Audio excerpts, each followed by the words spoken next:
स्वागत है आपका कैपिटल टीवी में। पूरे देश में इन दिनों कोरोना संक्रमण से लड़ने के लिए ऑक्सीजन और रेमडेसिविर दवा जीवन रक्षक बन चुकी है और इसी जीवन रक्षक दवाओं के लिए देश को जमकर जूझना पड़ रहा है। ये जीवन रक्षक दवा बाजार से गायब होती नजर आ रही है क्योंकि इनकी जमकर कालाबाजारी हो रही है। आखिर क्या है पूरा मामला, इस रिपोर्ट में देखिए।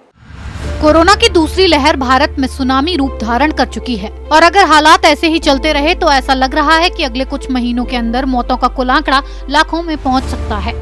इन दिनों कोविड संक्रमण के रोज 3.5 लाख से ज्यादा नए मामले सामने आ रहे हैं और हजारों लोगों की रोजाना मौत हो रही है और इसका कारण है कि कोरोना वायरस के तेजी से बढ़ते मामलों की वजह से देश भर में अस्पतालों में बिस्तर, ऑक्सीजन सिलेंडर तथा कोरोना के इलाज में बड़े स्तर पर इस्तेमाल हो रहे रेमडेसिविर इंजेक्शन सहित कुछ दवाओं की मांग में इतनी जबरदस्त बढ़ गई है कि स्वास्थ्य सेवाएं अब दम तोड़ने लगी हैं और रेमडेसिविर इंजेक्शन की जमकर कालाबाजारी के मामले देश भर से लगातार सामने आ रहे हैं। जबकि इस एंटीवायरल दवा रेमडेसिविर का उत्पादन देश में कई कंपनियां करती हैं, लेकिन अचानक मांग में आई तेजी के चलते इसकी किल्लत इतनी ज्यादा हो रही है कि मुनाफाखोरों को आपदा को अवसर में भुनाने में कोई शर्म नहीं आ रही। आपको बता दें कि रेमडेसिविर की मांग को देखते हुए पिछले दिनों केंद्र सरकार द्वारा इसकी कीमतें घटाने का फैसला लिया गया था, जिसके बाद इसका उत्पादन करने वाली 7 अलग अलग कंपनियों ने इसके दाम 899 से 3,490 रुपए के बीच तय कर दिए थे। लेकिन आज भी ये दवा 30 से 70 हजार और कहीं कहीं 1 लाख से भी ज्यादा में बेची जा रही है। एक और जहां लोगों के बीच एक रेमडेसिविर इंजेक्शन के लिए मारामारी मची है, वहीं बीते दिनों दिल्ली पुलिस द्वारा इनकी कालाबाजारी करने वाले एक गिरोह को गिरफ्तार किया गया था, जिनके पास से 81 इंजेक्शन जब्त किए गए थे। इन इंजेक्शनों को बाजार में 25 से 40 हजार तक में बेच रहे थे।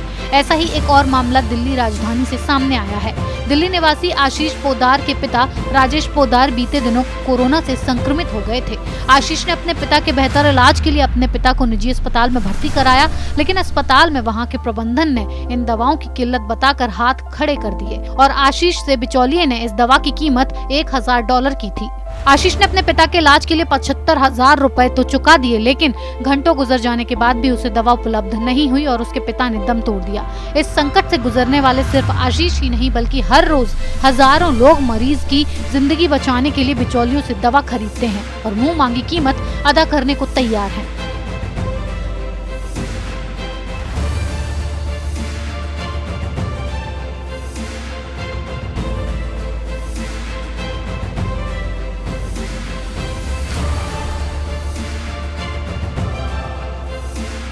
देश के ज्यादातर अस्पतालों और फार्मेसियों में दवाओं का स्टॉक नहीं है। कोरोना बीमारी में इस्तेमाल होने वाली रेमडेसिविर और स्टेरॉइड जैसी दवाओं की भारी किल्लत होने की वजह से लोगों को इलाज कराने में काफी मुश्किलों का सामना करना पड़ रहा है। अब सवाल ये उठता है कि भारत सरकार इन दवाओं की भारी किल्लत का कैसे निवारण करेगी, इन कालाबाजारियों पर कैसे नकेल कसेगी जो लोगों को मौत के मुंह में धकेलने का व्यापार कर रहे हैं। इस खबर में फिलहाल इतना ही। बने रहिए कैपिटल टीवी के साथ।